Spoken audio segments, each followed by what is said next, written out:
Hi, I'm James from Off to Class, and in this short video I'm going to tell you the 5 most important things I think you should know as a teacher before attempting phrasal verbs with your students. Okay, so number 1 is a very simple one. I think phrasal verbs is somewhat a misnomer. We should be calling this group of verbs multi-word verbs because in fact phrasal verbs are just one part of the multi-word verb family that also includes prepositional verbs and phrasal prepositional verbs. And the reason they're divided into different groups is because they contain different or display different grammatical properties. So although most books, most grammar books and most teachers still refer to them as phrasal verbs, there is now a movement to start calling these multi-word verbs, and I think it's better terminology. Okay, the most important thing, the second point I wish to make is that there is something called the particle movement rule, and it is vital as a teacher that you understand this fully because it will be the one thing about which your student will ask the most questions while learning phrasal verbs and multi-word verbs in general. So on the left you can see here are a series of phrasal verbs in sentences that contain a direct object, and here the direct objects are nouns. So for example, I put my hat on and he is handing his report in. But what happens, you can see, when that direct object becomes a pronoun is that it must go between the verb and the particle, and this is what the particle movement rule states, is that if the direct object is a pronoun, you must place it between the verb and the particle. So we cannot say I put on it, we must always say I put it on.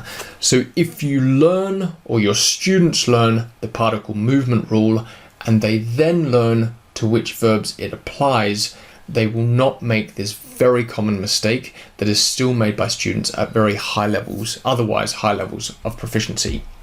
Okay, the third point that I want to make is that in fact there are different groups within the phrasal verbs themselves. There are separable transitive phrasal verbs, and here, as I mentioned before, these are a large group of multi-word verbs. The verb and particle can be separated and they then follow the particle movement rule. So here, for example, the Coast Guard called the search off, the Coast Guard called it off, and never the Coast Guard called off it.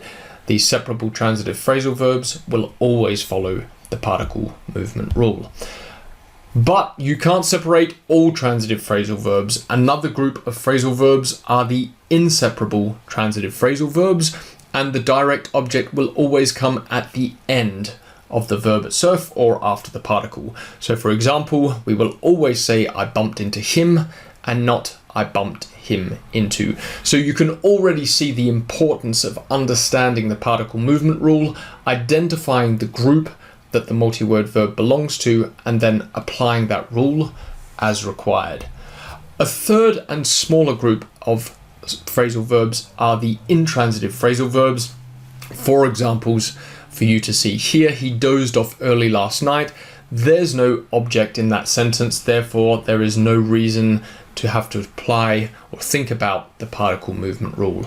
There is another group called ergative verbs. It's not worth talking about them here. They're a small group, but we do go through them in Off to Class and explain them in the same lesson in which we deal with intransitive phrasal verbs. We also have another group called prepositional verbs, and these are the only multi-word verbs in which the particle, which is a preposition, acts as a preposition. And this is important when you get to higher levels of proficiency where you might be dealing with phrasal verbs in relative clauses and they really come into their own then, which is why they are classed as a separate group. Here, for example, to comment on something, to decide on something, to ask for something, these are all prepositional verbs, and you cannot put the direct object between the noun and the preposition. He commented on it, she asked for them, never she asked them for. Okay, the last group are called the phrasal prepositional verbs, and they often have one-word equivalents. When people mention or say that phrasal verbs should be avoided because they're too colloquial, it's generally this small group the phrasal prepositional verbs: to put up with something, to talk down to someone. They're three letters. They can often be replaced with a more formal single English verb. Here, put up with is replaced with endure. And these verbs are actually a fairly small group, and they do not follow the particle movement rule.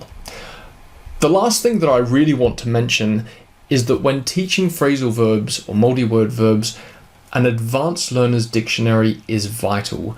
A good advanced learner's dictionary will list the phrasal verb, but then also explain whether it's separable or inseparable by having something or somebody in brackets between the verb and the particle, or after the phrasal verb itself, to show that it's inseparable.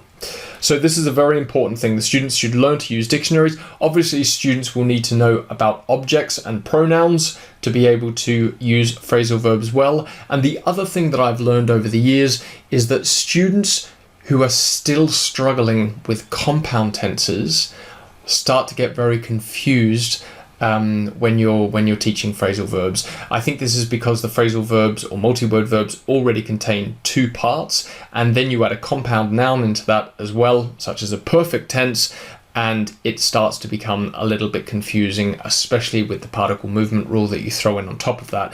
So make sure before you undertake multi-word verbs for the first time that your student's confident with using object pronouns.